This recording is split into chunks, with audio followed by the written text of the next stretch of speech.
Hi, everyone. It's an honor to be here today. Thank you for coming. I know it's a rainy and cold night here in Asheville, North Carolina, so I really appreciate all of you for showing up tonight. My name is Sophia Ng from Sprinkle with Soil, and I am the author of the Nourishing Asian Kitchen that just got released last month in December. I want to start off and give you a little history about myself.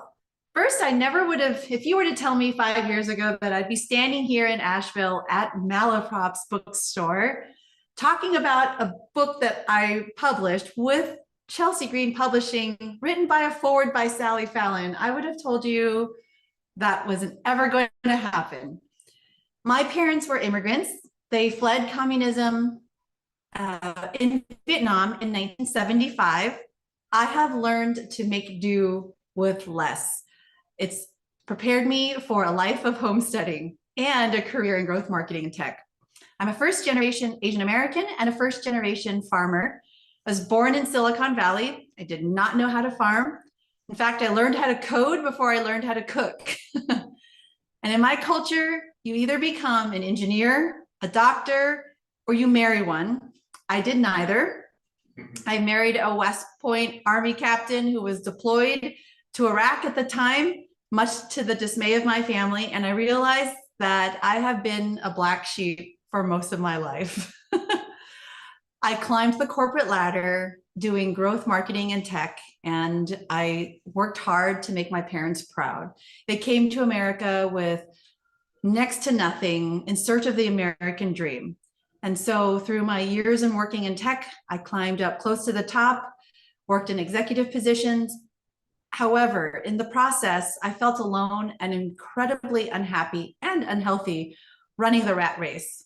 I worked 80 hours a week and traveled 4 hours to commute from the Bay Area to San Francisco daily. And needless to say, I burnt out largely in part because my values were not aligned with my work and the people and the culture that I was doing it with.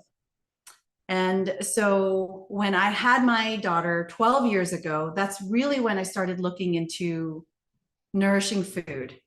It started with when she turned 6 months, and I started to think about what I was going to feed her little body. Went to the grocery store like most moms would and looked at applesauce and realized if I can't put that applesauce that's brown and green and gray in my mouth, then how am I going to put this in her body? And, you know, as a first time mom, a lot of our friends would gift us these baby cookbooks.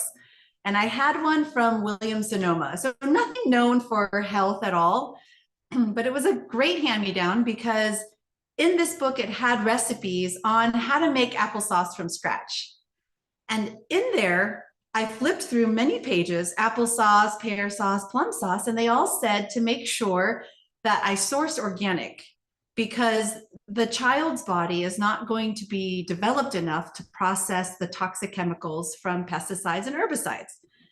Back then, 12 years ago, shopping at an organic store like Whole Foods in our culture was not widely accepted. But I said, okay, fine. I will go to the grocery store and buy these organic apples to make organic applesauce because I can eat it and I want to know that she can eat this too. But at what point then will her body be developed to a point where she can't eat the conventional food that we were eating? So over 10 years now, you can see the conclusion that we came to. I'm also the caretaker of my aging parents. My mom has a history of atrial fibrillation, and my dad has a history of manic depression. I graduated as a biology major. I actually went to George Washington University and was in a 7-year BA/MD program. However, in my 4 years there, I realized that the only class that I had in nutrition was my sophomore year. And growing up with my grandfather, who raised me most of my younger years, he would often tell me that eat to live, do not live to eat. Ăn để sống, đừng có sống để ăn, is what he would say. And my mom she would be working 2 full-time jobs just to make ends meet. It took me about 36 years to figure out what my grandfather was telling me, that food is medicine. And before anything else, that is something that you need to focus on. And this was lessons that I learned as a young child. So a lot of our Asian foods, like soups and fermented vegetables, many of the recipes that are in the cookbook, they're very healing. And so this path took me down to finding Sally Fallon Morell's book, Nourishing Traditions. And a friend had given it to us, telling me that this book changed her life. This is a big, yellow, thick book, and it is essentially the Bible of nutrition. Sally Fallon wrote this book and studied the work of Dr. Weston A. Price.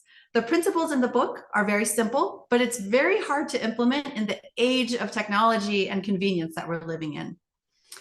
And it really comes down to, if we just lived and ate the way that nature intended us to, without all of this marketing, as my career has been. So I've been able to look past a lot of the food labeling, then maybe we would suffer less from chronic illnesses.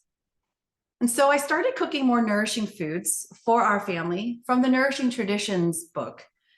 And unfortunately, a lot of the Asian recipes today call for these pre-made condiments and sauces. And even though we cooked at home and ate homemade food, we were still using a lot of the condiments and sauces that we would get from the Asian grocery stores. Then I started looking into preservatives and additives and flavor enhancers. And that day I ran into our refrigerator, grabbed a large garbage bag, and one by one cleaned out every single sauce that we had in our refrigerator. My mom came running out and she was screaming. She heard the glass jars hit the ground in the bag and she said, "What are you doing? What are we going to cook with?" And I told her, "I don't know, but we'll figure it out."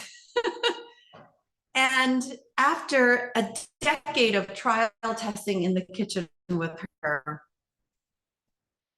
it's given me time to capture this time with her recipes, and to hear her stories.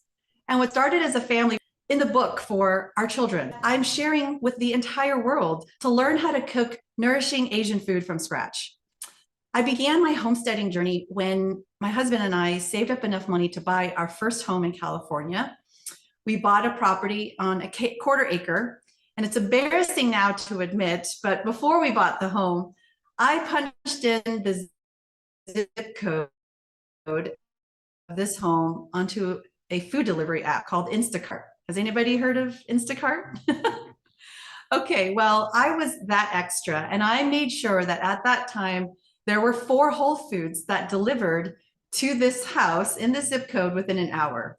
And then we put in the offer. But it wasn't until 2017 when Jeff Bezos, the founder of Amazon, acquired Whole Foods. And my worst fears were confirmed because my mom would often tell me, "How are you sure that your organic food that you're buying at Whole Foods is truly organic?" And I told her, "Well, Mom, if I can't trust Whole Foods, then I don't know where else to go. It's labeled and there's a sticker." Well, back in March 16, 2020, in California, we had lockdowns and curfews. And the entire Bay Area shut down, grocery stores had closed, and we didn't know when they were going to open again. As toilet paper was flying off the shelves, there was also no food in the grocery stores. And it was in that moment that I realized that our food system was broken. Everything that I had depended on, from the app on my phone to getting our food delivered in an instant, just completely went away. And thankfully, though, I did make contact with a woman who was raising egg-laying hens. And before this, I just couldn't figure out a way to afford what she was charging. But when your whole family, parents and siblings and children, are in your home and they're quarantined and all the grocery stores are closed and you didn't know when they're going to open, you do some crazy things. And you have to understand that in my childhood, the only times that I heard my parents say the words lockdown or curfew was during the fall of Saigon. And back then, if you left your home at an hour that was not approved, you would get shot. And so I convinced Tim, my husband, to go drive up to Mill Valley, which is north of San Francisco. And we bought 3 egg-laying hens for $300 each. And it's painful to admit now. I'll just let you do the math for how much that really cost per egg. But on that long, dark drive home through the Bay Bridge, I turned to my husband and I told him, I never, ever want our family to be in a position again where we have to worry about feeding 7 people off of 3 eggs a day. And so we brought these chickens home in a cardboard box. They were in the back of the trunk, pecking away. We didn't even have a chicken coop. We were not prepared for this. And, look, when you live in an area where you have access to all the resources and all the conveniences where everything can be delivered to your doorstep in an hour, there really is little to no need for community support. And that's when we realized that we needed to go find our community. And so we ended up moving out of that 1/4 acre when we wanted to bring on some ruminants. Ruminants are animals that eat grass. So sheep and goats were what we were looking at, and cows, but we weren't ready to make that commitment yet. But while we were heads down building our homestead in California, we ended up buying 6 acres north of Sacramento. And it was a beautiful property. We had ag water flow through, our animals were perfectly fenced in, and we basically spent all of our 401k money to build this fort. We started raising our animals. We brought the goats and the sheep home. Tim brought in 100 ducks and added 40 chickens to our flock and some 6 guard geese. And it was really cute because the little ducks actually over time imprinted on Tim and followed him around, all 100 of them. Everywhere he went, they would follow him. And he actually called them his little soldiers. And so it's actually been quite therapeutic, a life on the farm. But one of the things that we overlooked and was the biggest factor in having a successful homestead was having a strong community to do it with. It was a very expensive lesson learned. Coming from the city, we thought that we could be self-sufficient all on our own. We wouldn't need help or support. But what we realized that the community that we had in California just wasn't quite aligned with what we were hoping to do on our farm. We wanted to live more regeneratively, beyond organic, and be community reliant. One of the things that we learned really hard and fast was farm equipment is very expensive and you don't always need it all the time. And if there are people around you that will let you lend it to them, you should probably take advantage of that. But you also have to realize what values you might be able to and what skills you might be able to lend to your community. And that's been a very beautiful process. But we wanted to be with others who we could share our skill sets with. We wanted to be able to barter with one another, and we wanted to surround our children with other families that share the same values. So we set off to find our community. And when we had to set off to find our community, we had to be vulnerable. We had to ask ourselves 2 very hard questions. 1, what skills do I have to contribute to others in my community? And 2, what skills do I want to learn from others? I knew that I had a strong desire to learn, a strong work ethic. I wasn't afraid to roll up my sleeves and get my hands in the dirt. We butchered chickens, rabbits, we homeschool our kids, we cook nourishing food. And those were the skills that I knew I had. And the skills that I wanted to learn from others was how to milk a cow, how to bring home larger livestock that might run you over, carpentry skills, and learn how to preserve my food, like freeze drying and canning. And it was a very tough exercise. It was a very humbling exercise because other than making a really mean website or doing some crazy marketing campaigns, I realized that wasn't enough to feed our family when it came time to it. So there were other things that I laid out in a spreadsheet. My day job was literally in spreadsheets. So I thought, I wanted to write down a whole criteria. And there's this book from Joel Skousen called The Strategic Relocation Book. And he talks about amount of rainfall, temperate climates, growing seasons, all sorts of different laws from food and farming, tornadoes, and even nuclear fallout. And so we found a few areas in the United States. We looked at the Ozarks, we looked at Oklahoma and Texas, Tennessee. And, the hardest part was, how do we access the community? You can look on Zillow, you can look on realtor.com, and we've done real estate. I've done real estate since 2006 when I was in grad school. But the hardest thing is, even with all of these listings, how do you know what community you're moving into? How do you know your neighbor? So we took our RV and we toured different areas of the United States. We had 48 hours in East Tennessee. We loved East Tennessee. We also considered North Carolina, but because we just didn't know how to meet the community. And there were little groups that we had made connections with. And I gathered a group of 10 families that recently moved to the area, and we set up a luncheon. And Tim says that I basically set up a community speed dating luncheon. And so we also sat for hours at local coffee shops and bookstores like this. And we would just talk to the locals in the area and get to know them and get a pulse on the community. And we were really just looking for homesteading families that had same farming values that we did. And I knew that if we could find 3 families in a couple of days, we might be able to find 30 more, because it was hard enough to even find one where we were in California. So we moved our whole family out of California for the first time. My husband and I are, again, both born in Silicon Valley.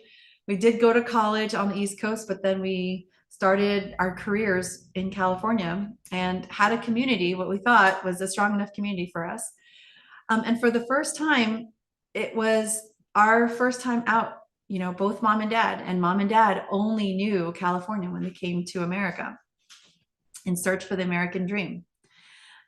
It's just ironic now, because I realize that the American dream that they had been searching for and what I was taught to go and find actually cost me a lot of my personal freedom, cost me a lot of my time understanding what I truly valued, what I wanted in life, how I wanted to spend my time, how I wanted to live, how I wanted to eat, how I wanted to raise my children. And it's been a very interesting and humbling experience.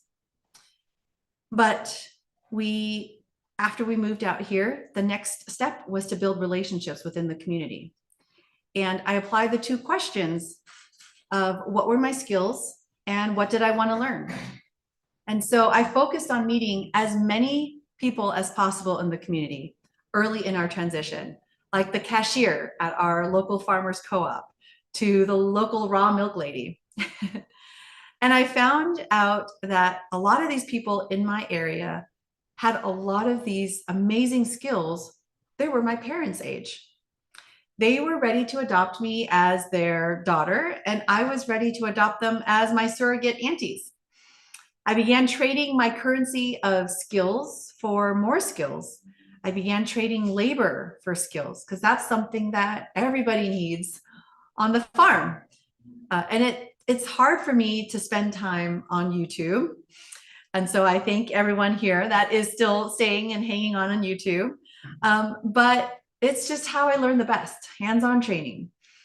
And so we deepened our relationship with a couple who have become our mentors and partners in food and farming. And today we co-run a micro dairy for our community, producing raw dairy products and providing nourishing foods like raw milk, butter, yogurt. Vietnamese yogurt is our top seller, kefir cheese, and at a larger scale together than if we were to just do this alone for our families. We have 3 cows by sharing our responsibility with our friends. And this affords us the opportunity to balance work, school, homesteading, and we split the cows 6 months on and 6 months off to give each other a break, but to also give our fields a break with rotational grazing. And this is how we're able to do it on our micro farm. We have 5 acres. We have dairy cows, sheep, goats, chickens, turkeys, ducks. And my definition of modern homesteading means getting creative and teaming up with others. You can only get so far on your own. But it didn't come without its challenges. On our watch last December, with the Arctic freeze, we lost a cow. And it was a huge blow to our confidence and morale because we lost an 800-pound dairy cow to pneumonia within 48 hours. But when you have a community there who can show up with a backhoe and even throw a wake together for a cow, it helps lessen the blow and makes the burden lighter to carry. A few days later, they encouraged us to hop back on the saddle, and we bought another cow together. And that really helped gain our confidence back. Our ability to bounce back so quickly was because we now have a supportive community that we're farming with. And if we were doing this by ourselves, maybe still in California, we probably wouldn't have ever brought another cow home with us. But it's been 3 years, going on 4 years now, since March 2020. And we have learned to be very faithful, but also to just trust that we all got this. And from that drive home with 3 chickens in a cardboard box in the back seat, I couldn't even fathom that now, almost 4 years later, we've now traded that for 3 cows to feed not only our family, but to help provide nourishing food for our community as well. And, you know, after the years of cooking nourishing food with Asian nourishing food, traditional ways with my mom, these skills have really helped me bring our community together. Whenever there's someone sick in our community, I have nourishing pho broth, which is right here on the cover. That is my favorite dish that my mom and I have cooked together thousands of times in the kitchen. It's what I have on our stove most days out of the week, so that the children and the family, my parents, have access to food, so that I can still work and stay busy while knowing that the family is still taken care of.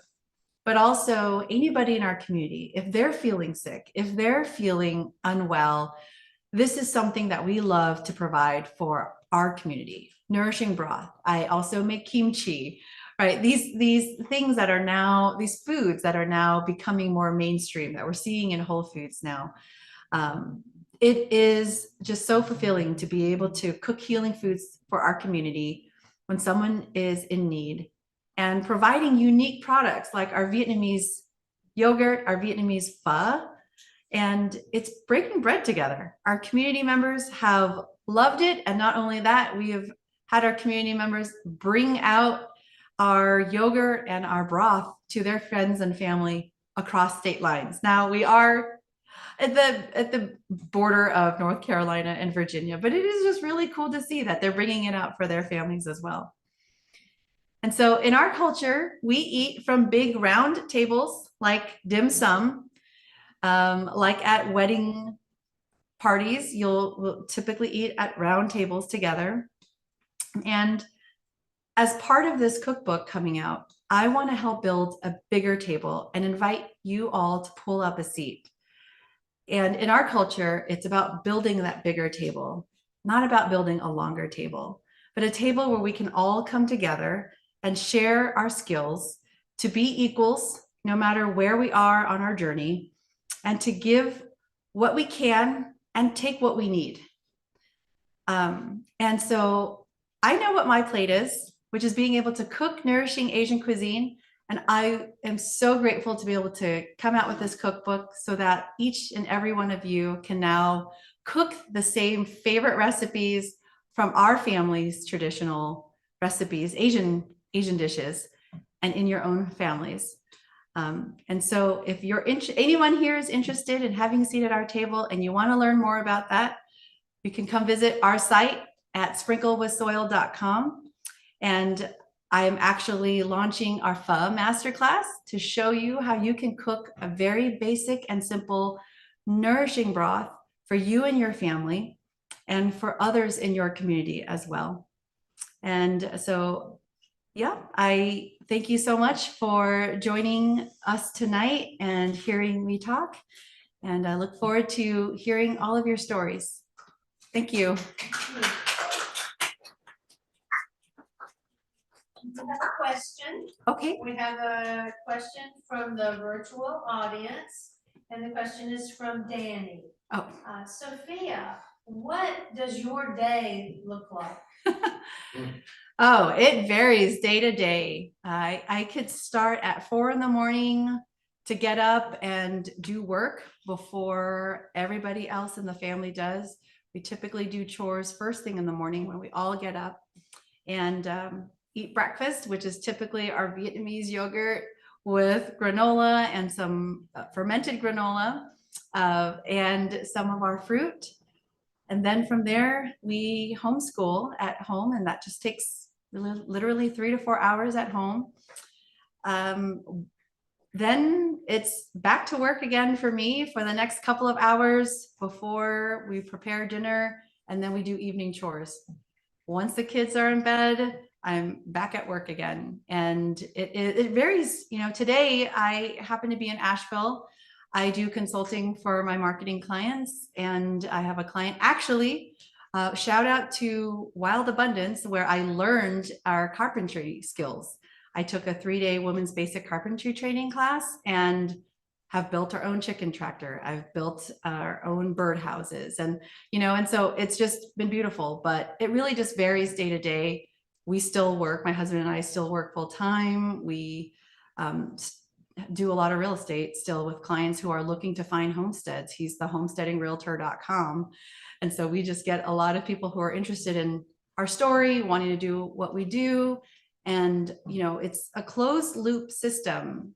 Joel Salatin, who also endorsed the book, talks about this a lot. How do we create a system where we aren't dependent on outside resources, where we can take what we have on our land and have this beautiful closed loop system from what we eat to bringing it back into building up our soil health and, you know, raising the best grass for our animals to keep them healthy, that we're then eating the most nutrient dense food. I mean, it's just a beautiful cycle. And I think a lot of this success from the book is all of you out there now realizing that we really do have to focus on food as being our medicine.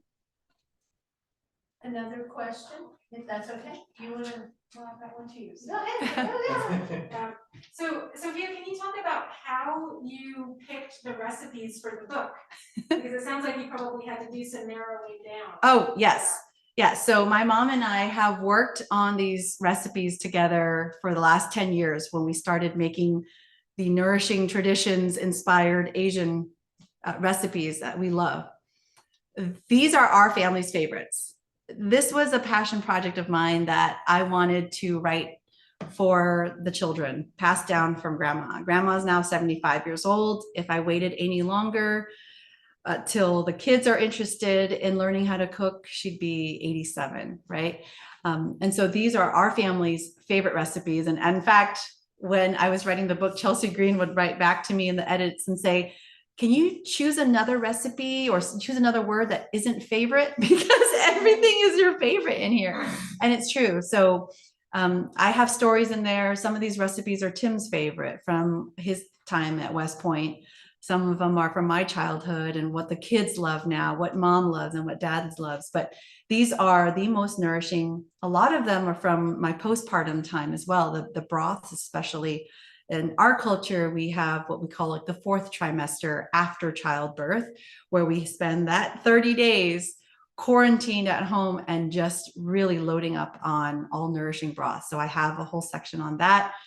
I have recipes based off of protein because that's just how I cook at home. Whatever is on the farm or whatever is thawing in the sink, I think about the protein first rather than breakfast, lunch, and dinner. And then I have a special chapter on offals, which are, it's the redemptive chapter of mine. I love that you're laughing because, you know, as a child, I often got made fun of for eating the traditional Asian food, eating nose to tail, right? Chicken feet, chicken neck, or chicken liver, pate. And so one of the things that I fought to have separate and kept separate in the book is to have a whole offal section to really honor the most nutrient dense parts of the animal, but also honoring the entire animal, because since we raise them with so much love and care on the farm, we don't ever want to waste anything. And so that is how I wrote the book and chose the recipes, so that it made sense that any busy working family out there like ourselves can, and I use the cookbook myself.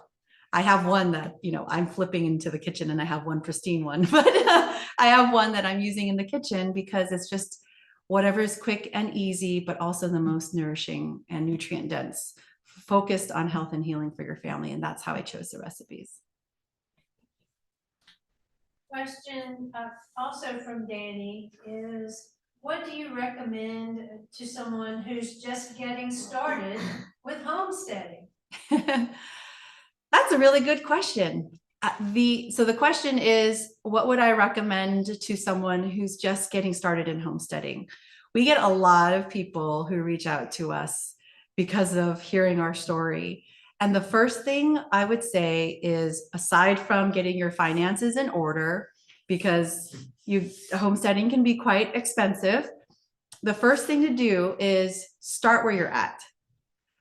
It means if you are in a condo, if you're in an apartment, you can grow some sprouts in your home, right off of a windowsill.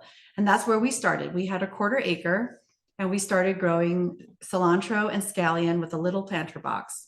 But it's that first taste and the first satisfaction going from seed to harvest that just gave me so much joy and satisfaction. And the flavor is so different that I remember I was hooked. After that, we started 4 garden beds, raised garden beds, and then 2020 hit and we just went straight into the soil. But start where you're at, you know, even if you can start with making rice, nourishing rice. And I have recipes just to start simple, start from scratch. You know, instead of just making rice, maybe add some broth in it, add a little bit of butter or a little bit of ghee to just increase that nutrient profile. But that's little steps that you could do where you're at. What is next for you in maybe your plans for homesteading and or publishing something else? Yeah, great question. So my husband and I do real estate, and we're always in search for helping others farm, but we also are farmers ourselves. And actually we had our farmers, whenever we run out of chickens, for example, there's only one farmer that we trust to raise our food the way that we do. They actually reached out to us because they were getting kicked off of their land, and they were leasing some land. I just could not get them qualified on the lending side. 1099 financing is a little bit different than W-2, so it was harder, especially showing decreasing income, for example, or just starting a new farm 4 months ago. It's not a position that a lender would want to take because it's deemed too risky. And so my husband and I saw a piece of land for about a little over 20 acres. And we thought, well, we could save our farmer, but we're going to have to step in as the lenders. And so we just closed on 22 acres in December, and our farmers will be leasing from us, and they will be continuing to grow and expand their farm out for our community. And, you know, these are the moments where I'm like, what has happened to our life? Like I said, 5 years ago, I would not have imagined we'd be here. I'd be here and in this position, but we come from a place of, if we can help, we will. And they are also farming for us too. Like we just couldn't afford to have our farmers leave. And so that's on the homesteading side. On the book publishing side, we are working on book number 2, especially with this farm. We're also documenting, and we have been documenting, how to start a homestead from scratch, looking at soil health, focusing on that, and specifically looking at traditional natural farming. So looking at how our ancestors had farmed because they had to, just like this book was inspired by having to eat this way because we had to eat the whole chicken. We had to eat the whole animal. So in a sense, there's a method, several methods called the Korean natural farming method, Jadam, which is beyond organic, and really focusing on fermentation, not just in the kitchen, but looking at fermentation for the soil and how to inoculate those microbes, because those same microbes that live in the soil are the same microbes that live in our gut. And if we can improve the health of our soil, then we're also improving the health of our gut, and therefore our gut health and our brain health, all of that together. So that's book number 2, and that's in the works. Well, I want to thank you so much, Sophia. It's been a pleasure to hear from you this evening, to hear just a little bit of the story behind these wonderful recipes and these favorites. I'm going to use that, favorites. And Tim is here in the wing, so we want to give a little shout out to Tim as well. I'll never forget this image of Tim and the little chickens, right, that imprinted on Tim. The ducks. I'm thinking about the ducks. Okay, I'm thinking about that a lot now. So Sophia, thank you for giving us so much to think about. Thank you for your generosity of time. And thank you, virtual audience, for joining us this evening. Congratulations. Thank you so much, Malaprop.